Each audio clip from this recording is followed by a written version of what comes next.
now that we've gone over, so remember in the beginning clip, all right, Naeem, right? You remember. But for the audience, I played a clip from BBC saying, "Hey, we're we want peace and all that." We reviewed that, but we also revealed how Boris Volodymyr Zelensky actually knows we can't get into NATO, but the doors are remaining open. Let's get further into that. So here's a clip from Jimmy Dore. Took me a while to make this. And it's a very long clip because I put all the different segments together in a way where it's faster. But here's Jimmy Dore and Aaron Mate.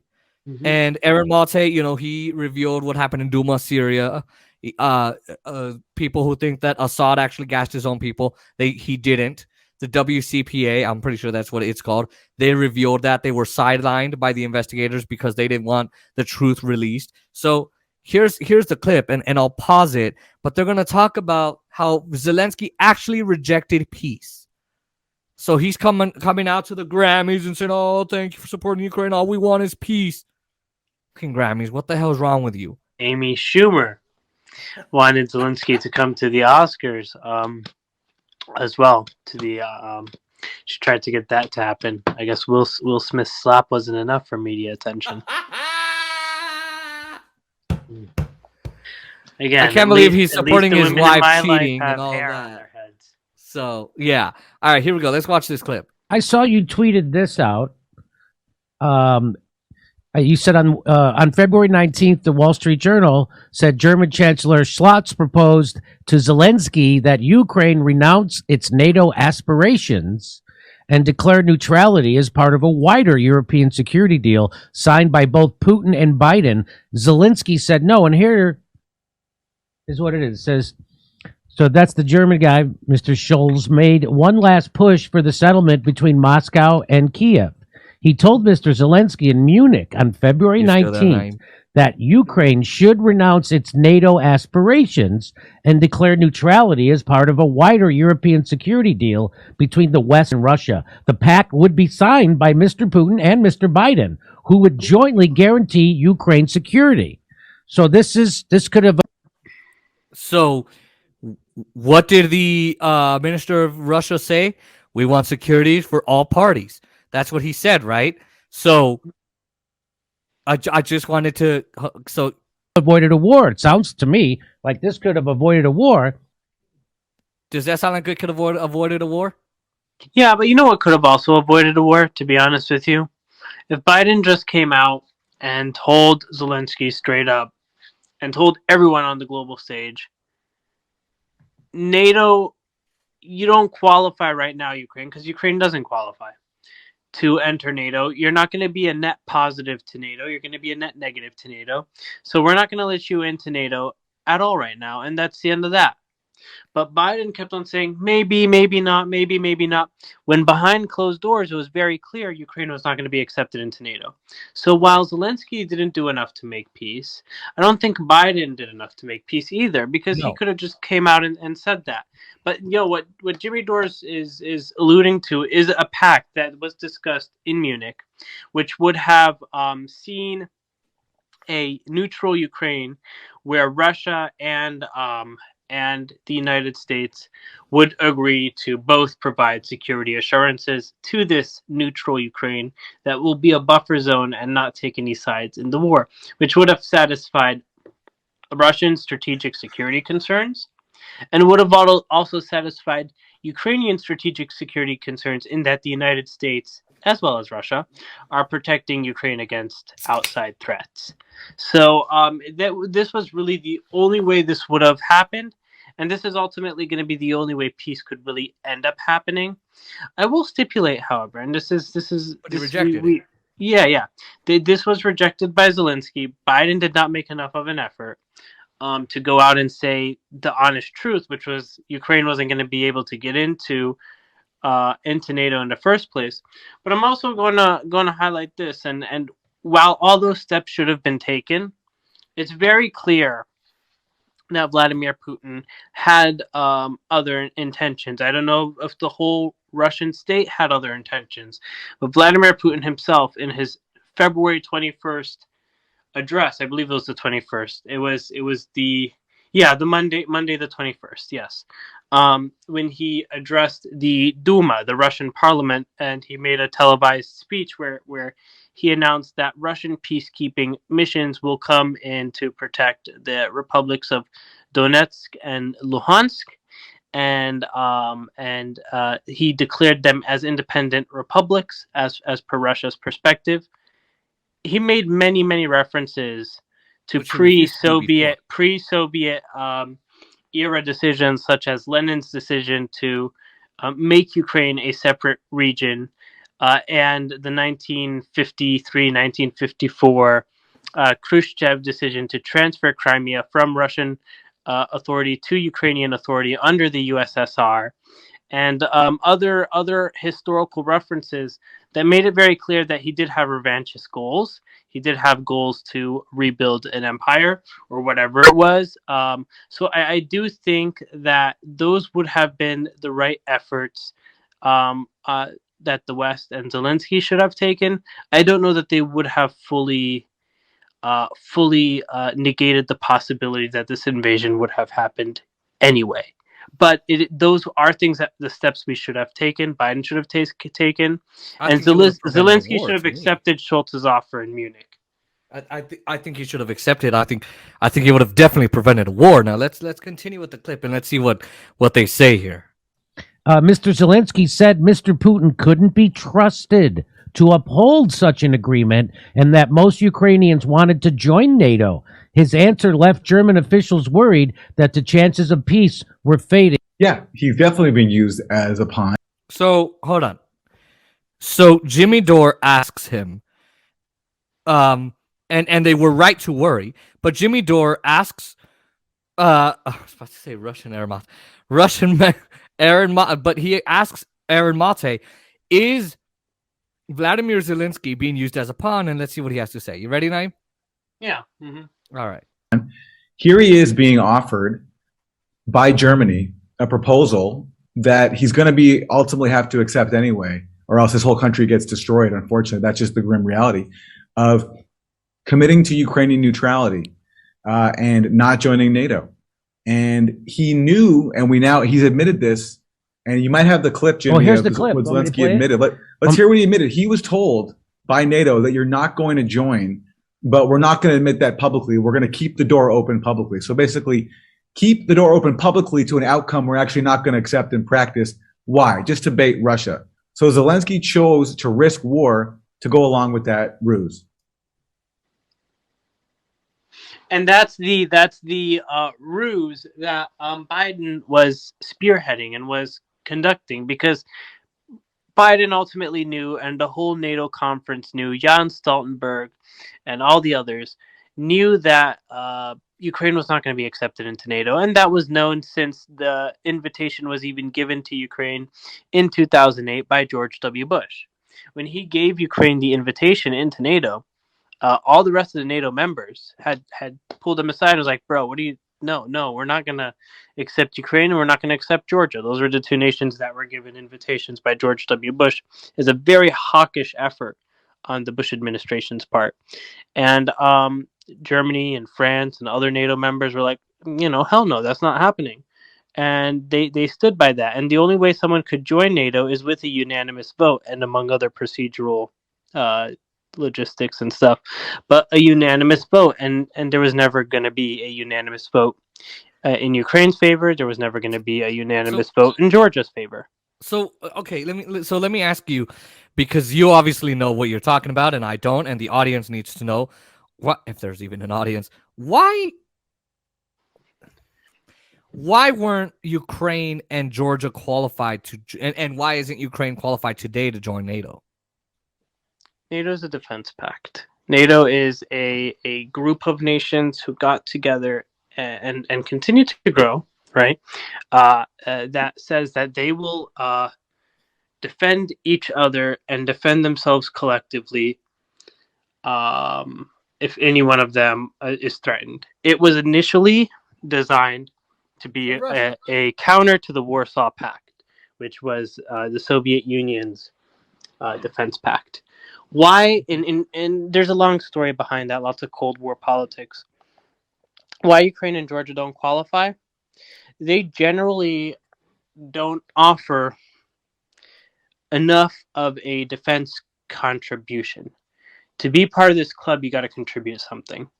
And they don't have anything uniquely theirs in terms of industry that's going to give to that defense mission.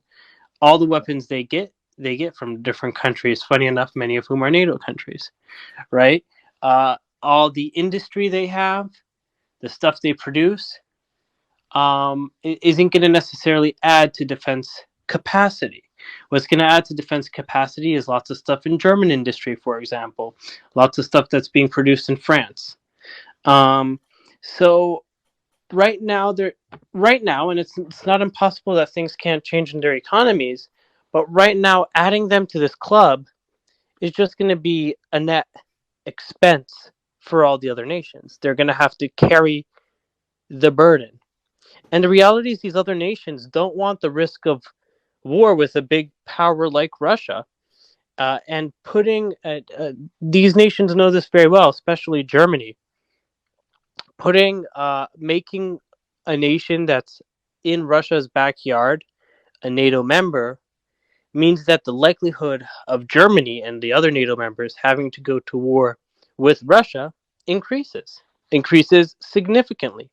Because even if there's a minor border skirmish between Russia and Ukraine or between Russia and Georgia, that makes it that Article 5 is invoked. Article 5 is this special clause within the NATO agreement that says one of us is touched, all of us will fight. And it's really not worth bringing in nations that are going to bring more baggage than positive at the current moment and aren't even going to contribute anything uniquely different and uniquely positive and additional to this defense pact, to this defense agreement. Okay, well, thank you for that explanation, because you were saying that, and I'm like, wait, I got to ask him why, because he's saying something that, the audience isn't going to know. I'm not going to know, and it's good that you know all of that. Think of it this way. You have a group Right. of friends, all right? Let's say you guys are friends because you guys all help each other out in this specific statistics course, right? You guys get together, you're a study group. Say and each one of you guys gives a different perspective that adds to the understanding. Say a dude, and I don't know how this would be the case, but if one of you guys get an F, all of you guys get an F. Let's suppose that's the case, right? Let's go with it for fantasy's sake. Okay. And then you guys have this dude come. His name is John, right? And great guy, good guy. There's nothing wrong with him. He's not the brightest tool in the toolbox. He doesn't really get statistics, nor does he offer any unique perspective. He just regurgitates everything he hears. Like, say you tell him some skill about statistics, he just regurgitates it. He doesn't give anything new. You don't want to bring him into this club because he is a high risk of getting an F because he's not the brightest tool in the toolbox. Gotcha. You bring him into this club, you risk all of y'all getting an F. And he's not adding anything extra, so all you guys are doing is spoon feeding him your knowledge anyway. You feel like he's a burden more than a net contributor, net positive. Okay. I love your explanation. It's perfect. You're right. I think back to this whole Ukraine thing. NATO is a defense pact in the way that we all made a whole bunch of defense agreements before World War I that we said we'll never go back to because that's what got us into World War I. When you all start getting together as a group and somehow mutually promise each other, one of you get hurt, all of us are going to fight. It's just increasing the risk, especially with NATO. What is NATO? 30 countries? Yeah. I mean, all it takes is for Iran to somehow get into a border skirmish with Turkey, right? And Turkey is a NATO member. All of a sudden, we have a war with Iran. Don't give the Warhawks in the United States any ideas, by the way, please. John Bolton, Jake Sullivan, Anthony Blinken, Joe Biden. Obama. We just passed out an idea of how we could get into war with Iran. Somehow do a false flag operation in Turkey, and then boom, Article 5. Mission accomplished. Remember? The axis of evil. Ashes of Ava has been defeated. Like, dude, what the fuck? So this is why we gotta avoid these types of defense pacts. We gotta stop doing them because they keep on getting us into problems like war. they did in But the World War thing- One and like they're doing right now. Well, exactly. But I think there's a bit of a gray area there too, because I don't think all NATO countries were for it. But there's an argument that after 1990, really, we didn't need NATO after the collapse of the Soviet Union because it was made to protect against the Soviet Union. Protect against the Soviet Union. It was supposed to be a counterbalance. So part of the agreement with Mikhail Gorbachev and James Baker being the Secretary of State and the leader in all these negotiations with the Soviet Union under George H.W. Bush in dissolving the Soviet Union was, okay, fine, the United States and NATO, we're not going to dissolve ourselves because if we do that, we're saying that ultimately the Soviets got their way, right? They dissolved Warsaw, we dissolved NATO.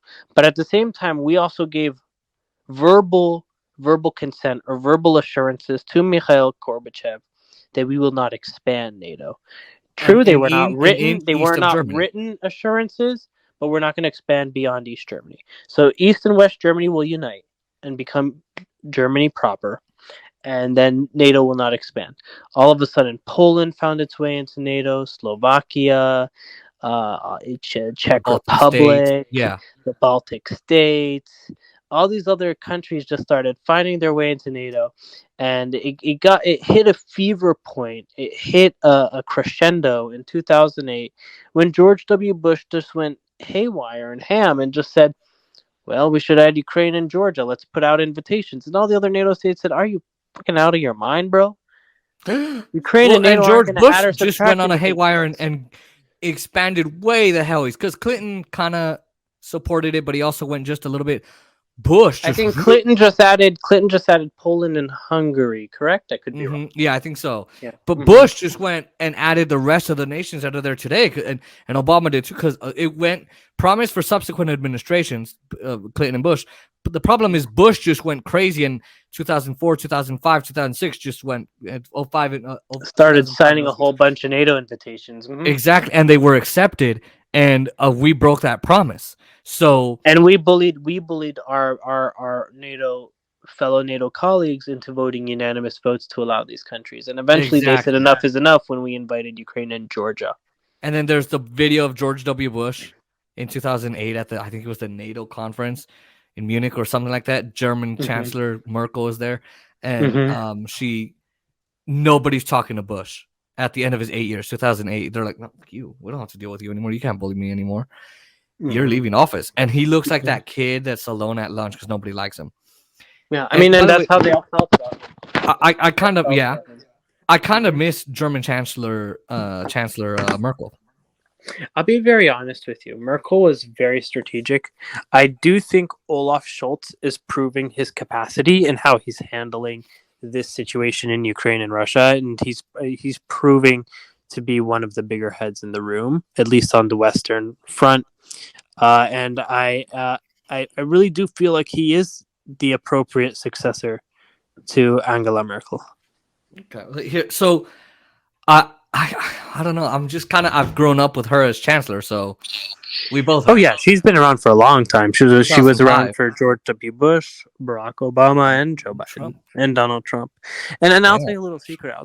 About Donald Trump. He talked a big game, right, about diminishing NATO's significance. But under his administration, NATO's capacities and powers were expanded, and he always talked about pulling support from NATO, but financial support was not pulled from NATO. Okay, so this translator is going to tell you what Zelensky said. Zelensky knew publicly. Let's see. Requested them personally to say directly that we are going to accept you into NATO in a year or 2 or 5.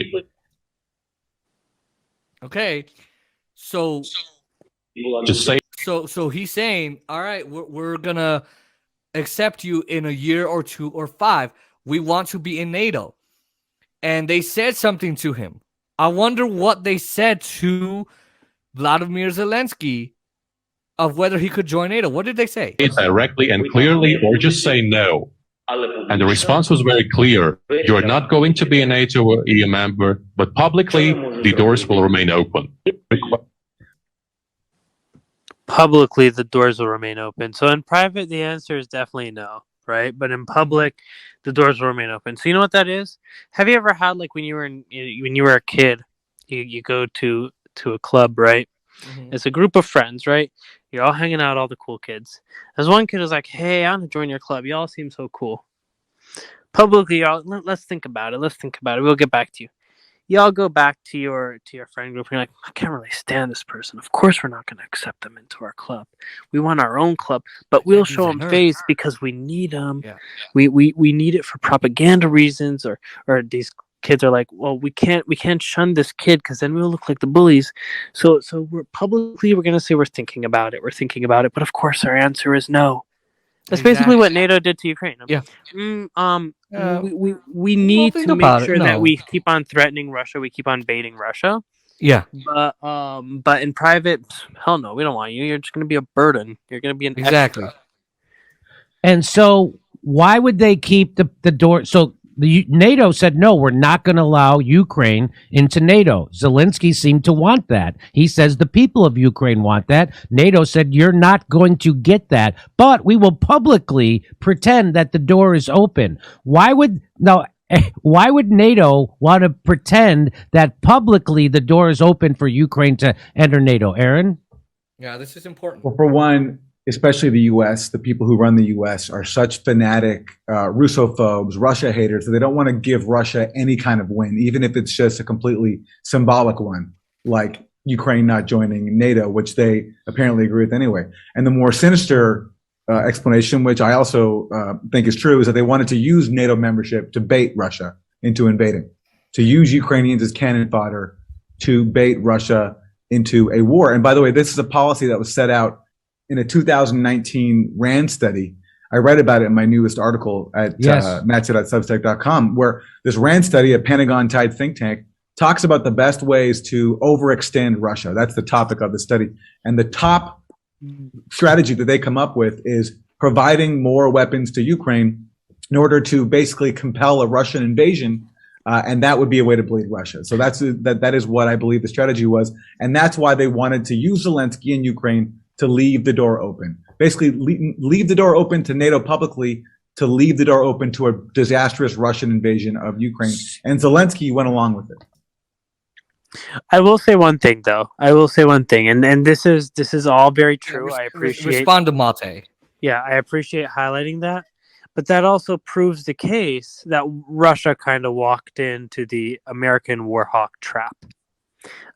In that, we wanted to bait them, but the best way for them to get back at us and deprive us of a whole bunch of defense contracts and the RAND Corporation from cashing out, because RAND is, like he said, basically a mouthpiece, an extension of the Pentagon and the Department of Defense. The best way to have gotten back at us, like, you want war? Oh, you're not getting war from Russia. I'll tell you that much. You know what I mean? And make it so that the American defense contractors aren't going to benefit. But here's the dirty little secret. The number 2 nation for defense contracts and defense profiteering after the United States is Russia. So their defense contractors are making a whole bunch of money too. Oh, I think they're making a bitch load of money, just a boatload. The secret is it all goes back to the money. Follow the trail, follow the paper trail. And unfortunately, the Ukrainian people are being used as cannon fodder for a dick measuring competition, basically, between the West and Russia. But yeah, no, honestly, to the substance of what Aaron is saying, realpolitik. That's literally what the situation is. And unfortunately, if Zelensky was a true leader and a true I'll sound like a misogynist by saying this, but if he were a true man, right? Mm-hmm. He would stand up to NATO and be like, no, you're going to come out publicly and you're going to say yes or no, and you're going to own up to whether we're joining you or not, because I'm not going to let my people be cannon fodder for this dick measuring competition between you and Russia. You guys get up off your asses and say, no, you guys aren't joining NATO, or yes, you are. in front of and to the face of Russia. So if Russia decides to invade, they have no excuse to do so because you guys said you're not going to let us join NATO. So I think he should have used his power and he should have forced NATO to come out publicly with the truth that no, in fact, Ukraine will not be joining NATO, and NATO publicly acknowledges that, forcing Russia not to embark on this military adventurism. But see, the Zelensky is admitting it publicly now. So now this but it's puts too little, NATO too late. in a very difficult position because now he's saying, well, NATO told me this. Now NATO has to come out and say no or yes. Yeah, but see, he had this intelligence. These conversations happened behind closed doors. These conversations happened behind closed doors. He had this intelligence at latest February 19th when Olaf Scholz spoke to him. And he probably had this intelligence before. So I think he should have gathered his marbles, gathered his balls, and should have come up and say, no, NATO, I'm going to force your hand to say publicly yes or no. But now he did put NATO in a difficult position, but unfortunately, I do believe it's too little too late. I think that there are many Ukrainian people and many Russian people dying and suffering other consequences as a result of this stick measuring contest. Exactly. And I mean, yeah. All right, let's continue. Mm-hmm. Yeah, why would he reject just days before the invasion a measure that would essentially enshrine what he was told anyway, which is that Ukraine is not going to join NATO? Again, that proposal you read out from Germany was Ukraine just commit to neutrality and not joining NATO. But why would he reject something that was already reality anyway, according to what he says he was told? Well, for a few things. One, he's sold out to the U.S., and also because he's a puppet. All right. And this is where I have some sympathy for him, where it is true that if he did agree to make peace with Russia and basically accept neutrality, he would face a coup. The far right in Ukraine have threatened him with a coup and even threatened to kill him. There are far right leaders who have literally threatened Zelensky's life if he makes peace with Russia, including accepting neutrality. So this is where Zelensky, the most generous interpretation you can make is that he was scared for his life. And he knew that if he actually reached an accommodation with Russia along these lines, he would pay the price. Now, where the U.S. has a major responsibility here. Now, before I let this go on, he's going to tell you exactly where his loophole was, where Zelensky's loophole was, what loophole he had to use, how he could have gotten himself out of that jam with the right-wing hawks in Ukraine, the hawkish right-wingers who said, hey, we'll threaten you, we'll do a coup, well, you better be careful, we'll kill you. There's one force that could have helped. I wonder who. Is that if the U.S. had stepped in and said, we have Zelensky's back, so if he makes peace with Russia, if he accepts neutrality for Ukraine, and if he also ends the war in the Donbass, which he had refused to do, despite being elected on a campaign of peace. Recall that the war in Ukraine didn't start when Putin invaded. It began in 2014 when the U.S. backed a coup. Yes. And that coup government essentially launched an assault on Ukraine's ethnic Russian population who took up arms with Russia's support. And that led to this brutal 8-year-long war in which over 13,000 people died. Zelensky was elected on a mandate to make peace with the rebels in the Donbass, to implement the Minsk Accords. What happened, though, he was immediately threatened. The far right held rallies, threatening to kill him. And so the only force that could have saved him and actually pushed through peace would be the U.S., because the U.S. after the coup has major leverage inside Ukraine. That's just obvious. Look no further than the fact that Hunter Biden got a Burisma board seat to speak to how influential the U.S. is, especially Joe Biden. And so Joe Biden, after coming in, could have said he has Zelensky's back on neutrality, and he could have Zelensky's back on implementing the Minsk Accords and ending the Donbass war.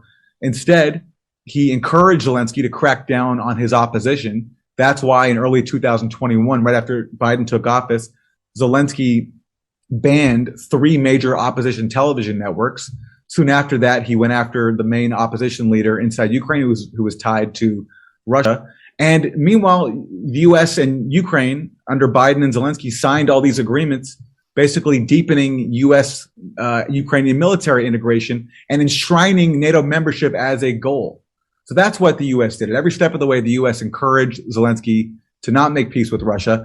And Biden effectively took the side of Ukraine's neo-Nazis, not the Ukrainian people who had elected Zelensky on an overwhelming mandate to make peace. So if Ukraine Yeah, and that goes back to the point that I had referred earlier.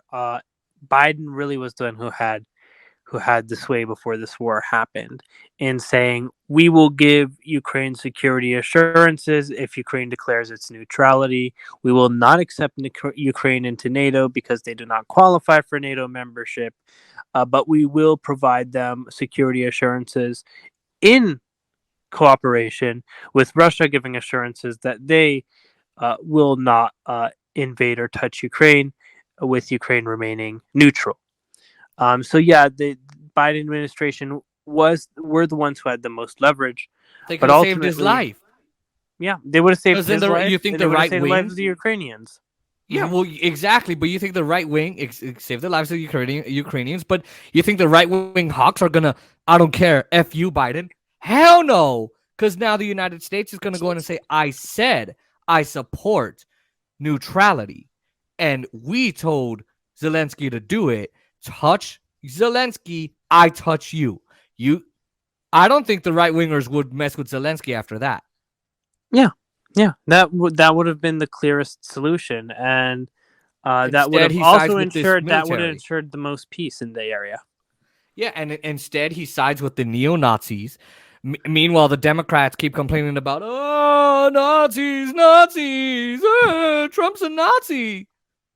And yet the Ukrainian military officially adopts a Nazi logo, a logo of the Nazis, the neo-Nazis. It's got Nazis in its military, and people like Adam go, oh, but it's a minority. It's not that much. Well, it's a minority of Republicans. Well, I don't think so, but let's just put it that way. It's a minority of Republicans. Oh, but it doesn't matter. They're Republicans. It's the complete hypocrisy. So now Joe Biden is joining this neo-Nazi military, creating this war, all for war profits and oil. That's all it is. Yeah, goes back to the receives money. nuclear Exactly. weapons. So now this is a advisor for Vladimir Zelensky in 2019, and he's going to tell you exactly what Ukraine wants. And Jimmy Dore is going to be reading the translation. From NATO, what will that do? And he says, So if there's nuclear weapons, what's going to happen? in this case, we can speak about some dates of termination of war in the East. No, we don't speak about any dates of termination of war, he says. Quite the opposite. It will most likely prompt Russia to launch a large-scale military operation against Ukraine. Yeah. Because they'll have to degrade us. So if they get weapons from NATO, he's saying in 2019, it'll probably prompt Russia to invade them because they'll have to degrade us in terms of infrastructure and to turn everything here into a devastated territory. So they'll have to degrade them in terms of infrastructure, okay, so that the NATO would be reluctant in accepting us. And then she says, you mean that Russia will dare to directly confront NATO? He said, of course, Russia. No, not NATO. They must do this before we join NATO, meaning Russia has to invade Ukraine before Ukraine joins NATO to make Now or us never not type interesting argument. for NATO. What was that? It's a now or never type argument. Peter Zehan also makes this argument. So that we become uninteresting as a havoc territory. So if Russia destroys Ukraine, NATO won't want to bring Ukraine into NATO, like we said. So now he says, with the probability of 99.9%, our price for joining NATO is a big war with Russia. And if we do not join NATO, its absorption by A big war with Russia. That's it. It's a big war with Russia. Wow. Well, they got that big war with Russia. They got that big war with Russia. Russia within 10 to 12 years. So he's saying that if our two options are we either go have a full-out war with Russia or Russia's going to absorb us into they're behind their red curtain that doesn't exist. Yeah, this vestiges of the Here's Cold the War fork. type thought Here's the process. fork. Right, exactly. They're already spreading propaganda privately, but to the state media, yeah, I mean, we need, there's a choice we got to make. There's no way Russia is gonna absorb Ukraine, but he's saying that to get his ducks in a row and get his balls and marbles in it. We're facing now. That's the challenge. And now let's make a choice. But wait, if we put it on the scales, what better is the case? What's better in this case? Of course, large-scale war with Russia and joining NATO as a result of the defeat of Russia. That's the coolest thing. Okay. Yeah, that's the coolest thing. So ultimately, things don't get better till they get worse. Is this person's argument, right? Exactly. Like, let's go ahead and know. go to war with Russia.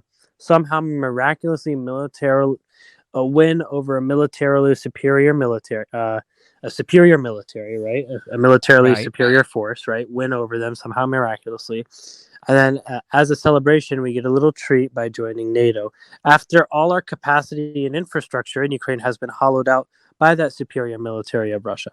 Yeah, I don't know what kind of sideways argument that is, but some people make that argued argument. that they're not going to want us if our military's gone and if our infrastructure is decimated. We're too much baggage. Oh, but we still want to join NATO, so we should definitely let Russia invade us. But we're going to become victorious. His argument is going back and forth. Yeah, it's inconsistent. But okay, right. But he says we're going to be absorbed into Russia. So here's what Aramate says. No evidence for that.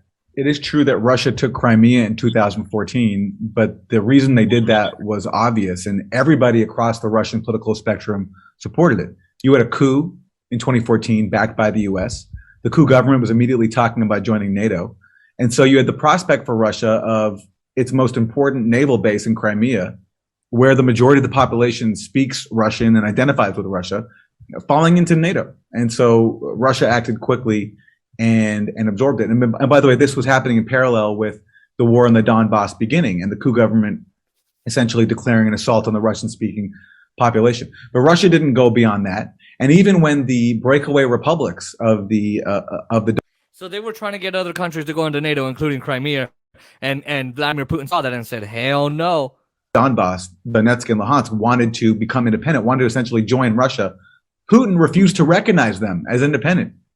Russia was advocating for the Minsk Accords, which I talked about earlier, this agreement under which these Donbass regions would stay inside Ukraine's borders but get some limited autonomy. And that would be and in return for that, they would be demilitarized. Now, if you're wondering, folks, ladies and gentlemen, okay, well, why now is Putin creating the space to declare them as independent states? Because they violated the Minsk agreement. That's why. Would end the Donbass war. It was Russia that was advocating for that to be implemented. So Russia was advocating for a peace deal that respected Ukraine's borders, with the exception of Crimea, which they took, and again, which, according to all polls, the majority of the population in Crimea supported Russia taking it, and even Alexei Navalny inside Russia supported that move as well, just because Crimea was seen as so integral to Russia's security. And so this notion that he has that if we don't join NATO, then Russia's going to take us over in 10, 12 years, there's no evidence for that. And in fact, look, if you go back to the coup of 2014, the problem there was the US and the EU insisting that Ukraine make a choice between, it was either Russia or the West, because the EU was trying to force Ukraine to sign this economic deal that would have essentially cut off Ukraine's ties to Russia and also accept really, really harsh austerity. And for Ukraine, that was just suicidal, especially when you have a large segment of the population in Ukraine, although it's declined because people have left and because of the war. A large segment of the population speaks Russian, identifies with Russia, and wants to maintain ties to Russia. And that's why it's suicidal in that situation to force Ukraine into one camp or the other. It would be crazy for Russia to try to force Ukraine into its own camp at the exclusion of all those who don't want to be a part of or want to be tied with Russia. But it's also just as crazy, which has been the U.S.-led policy, to try to force Ukraine into the U.S.-led camp, essentially into NATO and the EU.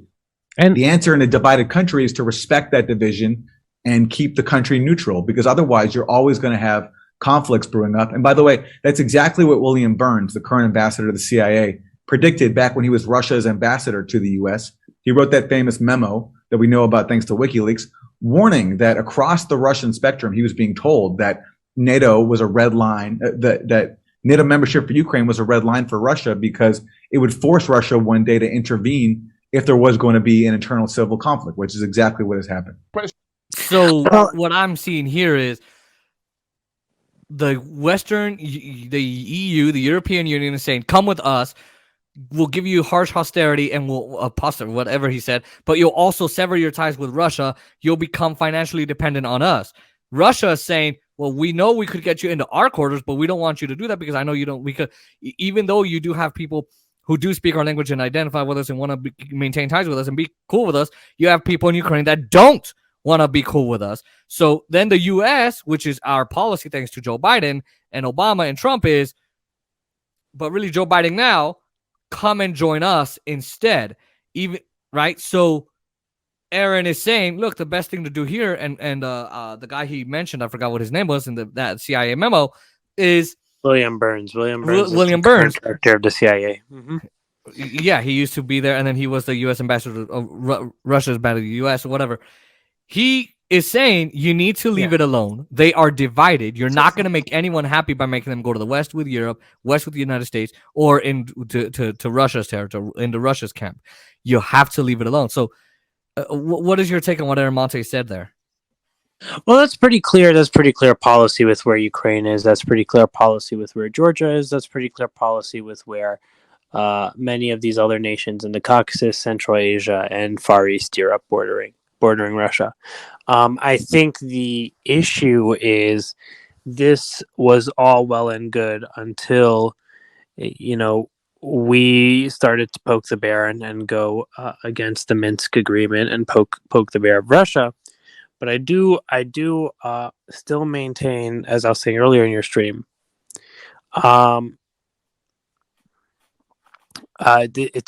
going to also backfire horribly on Russia, in that Russia kind of walked into that trap now by ultimately trying to force Ukraine into their own camp since this invasion that started on February 24th, because the Ukrainian sympathy for Russia, which was there due to cultural ties, which was there due to geographic and demographic ties, is now significantly reduced. And Ukraine will, in some ways, blindly run into the Western camp. An ideal Ukraine would have been a Ukraine that's neutral, that would have gotten Western investment, Western capital, but would have also maintained the cultural cultivations with Russia. That would have been a most successful scenario, and that's not the scenario that seems to be coming about. It's not impossible for us to go back in that direction. I just don't know that the traumas of war are going to make it easy for us to go back in that direction. And now you're starting to see scary things like Finland and Sweden, which are much more capable of successfully joining NATO given their military and economic capacities, talking about wanting to join NATO. And if Finland joins NATO, Finland is also a border state to Russia. But the difference between Finland and Ukraine is Finland has much lower corruption. Finland has much stronger much stronger of an industrial base. Finland has much closer ties to the West, and the same applies to Sweden. And if those two states do succeed in entering NATO, which it's seeming more and more likely, that's going to be another threat on in Russia's backyard. So ultimately, this is backfiring horribly for Russia in some ways, in that Ukrainian sympathy for Russia is decreasing, which is causing Ukrainians to run into the arms of the West. And other Russian border states that otherwise chose to remain neutral for their own good are now leaning towards joining NATO, such as Sweden and Finland. Ukraine's probably never going to join NATO, or not anytime soon. That's just the reality of the situation. But there's nothing stopping Ukraine from joining the EU, which is the economic body, the economic arm of the European continent. And if Ukraine runs into the economic arms of Western Europe, ultimately, eventually, there will be more capital flows, and then they'll try to build their own industrial base and military base, and way out in the future, join the military arm of the European continent.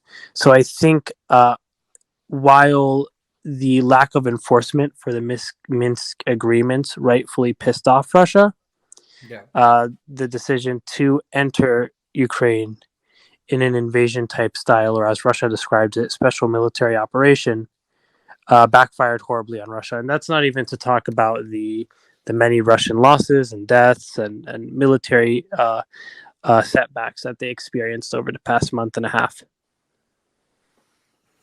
So it seems to me the way to go is just keep Ukraine neutral and Russia just to count its losses and go, all right, look, we're just going to back out of here.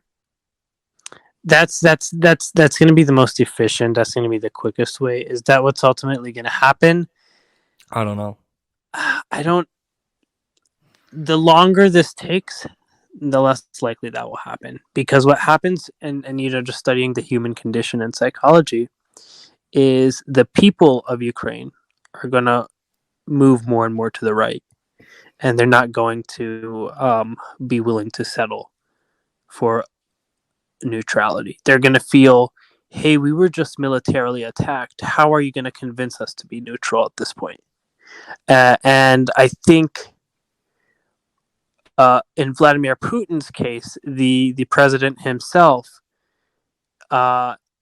claiming that he faced losses and going back to Moscow and bringing his troops home, it's going to be very difficult because he never framed this as a war to his people. He only framed this as special military operations. Military operations are supposed to be clean and quick. So it's going to be hard for him to save face. And all these sanctions we levied, we made the situation even much more murkier. All these sanctions we levied is not allowing Putin a proper off-ramp. We need to figure out a diplomatic off-ramp in addition to what you proposed, which was neutrality and a full Russian withdrawal. And I think the United States hasn't done enough to promote that. Ryan Grimm did ask I think Ryan Grimm. Yeah. Fucking defending the Pentagon, defending the squad, doing their marketing for them and making excuses for their dumbasses. Nah, Ryan Grimm. No. I don't care what Ryan Grimm's got to say. He did ask the question that no one else in the White House press corps was willing to ask. And it's a legitimate question that the United States does not have an answer to. What efforts have the United States taken to promote an environment of peacemaking or negotiating between Ukraine and Russia? What is the United States doing to promote the ability for peace? What is the United States doing to support Ukraine in seeking a peaceful off-ramp with Russia? Because every other member of the White House press corps and every other person who's gotten access to Jen Psaki, Joe Biden, or anyone else in the White House has only asked, why aren't we doing enough? Or how can we go harder on Russia? Or should we levy more sanctions? Or are there plans to try Russia in the International Criminal Court? Or how do we get back at Russia? Yeah. But all these hawkish questions, the point is they're hawkish questions. I mean, you wouldn't be in the White House press corps if you were to ask, so how can we make sure that we just neutralize Ukraine, that we end this peacefully, and that Russia just goes home? The United States doesn't have an answer to that. Yeah, the United States doesn't have an answer to that. How do we make an environment conducive to peace?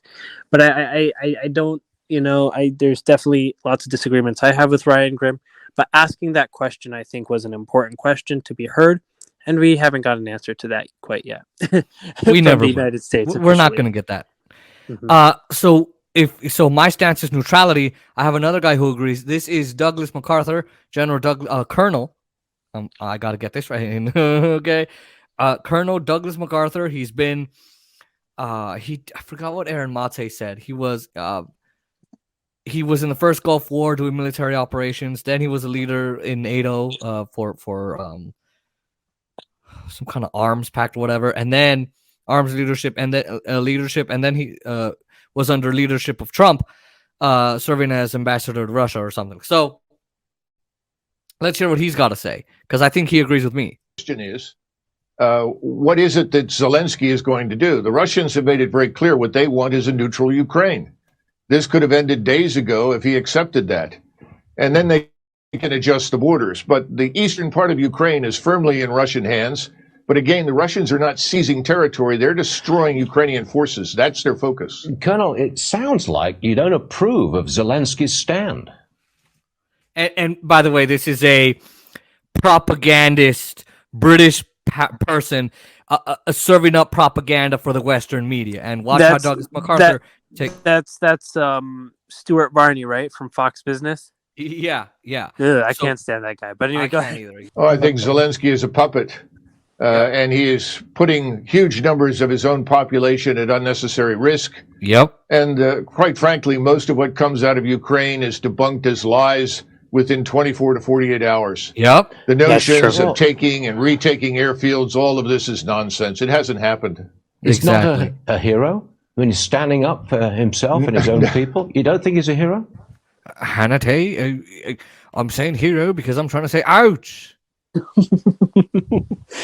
No, I do not. I don't see anything heroic about the man. And I think the most heroic thing that he can do right now is to come to terms with reality. Neutralize Ukraine. This is not a bad thing. A neutral Ukraine would be good for us as well as for Russia. It would create the buffer that, frankly, both sides want. But he's, I think, being told to hang on and try to drag this out, which is tragic for the people that have to live through this. I'm inclined to disagree. I'm inclined to disagree with you because I want to be a Warhawk and figure out how to cause World War III. Just like Hannity's causing World War III on my bows. Sorry. Anyway, he's under the desk. I mean, you're inclined to disagree there's no actual reason that you actually disagree. You just disagree because it's not Douglas MacArthur. Defense propagandists paid you to disagree. Exactly. By the way, Douglas MacArthur, I made a mistake. It's Douglas McGregor. Mm-hmm. Like, wait, General MacArthur is back? He came back from the dead. I'm Douglas MacArthur. It's Douglas McGregor, and McGregor just beat his ass. Yeah. There's a reason why we should do, and he put it perfectly why we should neutralize Ukraine there. Because we need a neutral Ukraine, because we need a buffer for our own safety. Exactly. And it works for everybody, including Russia. And it works for the Ukrainians because they don't have to be forced to pick a side. They get to do business with Russia, and they get to do business with us, and no one could tell them which way to go. Exactly. No one could tell us where to go. It's kind of like, you know who it reminds me of? It reminds me of the president of the guy who's like a puppet who could be friends with Russia and the West. Finland used to be that way, but now they want to run into NATO's hands. But it was Israel. No. Remember the president who was trashing Western media because of what they're doing? Azerbaijan, Haidar Aliyev. Yeah. Who's the what's the country? Azerbaijan. Mm-hmm. Azerbaijan. Yeah. It kind of reminds me of that, where he's like, if he does something against Russia, the West will protect him. If he does something against the West, Russia will protect him. And that is why he was able to win the war between himself and Armenia, because he ultimately had because Russia supports Armenia, but Russia ultimately did not get involved because they have good faith with him.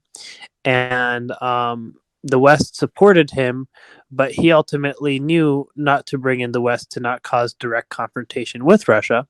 And so he was able to really strike that balance very well and win that war against Armenia. So he knew how to play both powers against each other.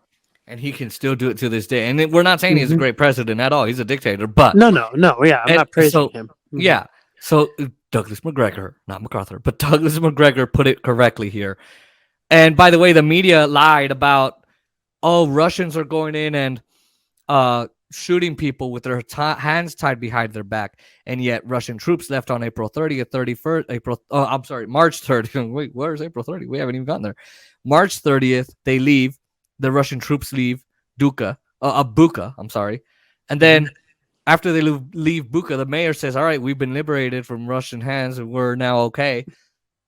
All of a sudden, 24 hours the later, neo-Nazis come in. The Azov appearing. Battalion comes in and starts shooting people. Yeah. So, and the Washington Post weren't there in the beginning. Mm-hmm. Exactly. The Washington Post puts it as fact. They're posting it as fact. Where's the disinformation there? Why aren't they being censored? Why aren't their Twitters being deleted? Well, and Margaret Brennan, I believe is her name. She's the one who's on one of them Sunday morning shows. What is it called? Face the Nation or something? Yeah. Yeah, Margaret Brennan. She goes ahead and she had I don't know if it was Zelensky. She had someone on her program, and she was asking him, someone from the Ukrainian government, Ukrainian representative, and she was asking them, "Hey, we see these photos come from the Ukrainian government." She doesn't add anything about we did not independently verify them or we did not independently confirm. She just takes what the Ukrainian government offers her at face value without any critical thinking or critical analysis, and says, "Hey, these photos are horrible," and then she proceeds to ask whatever question she wanted to ask. But you typically, as a news journalist and as a news agency, have to say, "Our news agency, whether it's the BBC or CNN, independently verified," or "We could not independently verify." She didn't mention any of those details, and you know this from Journalism 101. You got to verify your sources. You got to verify the images or resources provided to you, the evidence provided to you. You got to make sure it's authentic. Exactly. And I mean, that's what we learn as journalism students. I'm a journalism minor, and that's what we learn. And I mean, the media keeps lying to you. And you, I mean, this is the reason why people don't watch CNN and MSN. Adam says, "Oh, yeah, but they're the most trusted people ever." And yeah. And when I tell them all the shit, they were not okay with Republican wars. Oh, so Democratic wars are okay.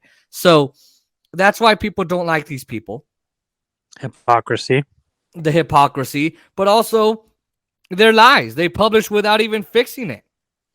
Yeah, that's true. So correct the record, friends. Be honest about what sources you have and what sources you've verified.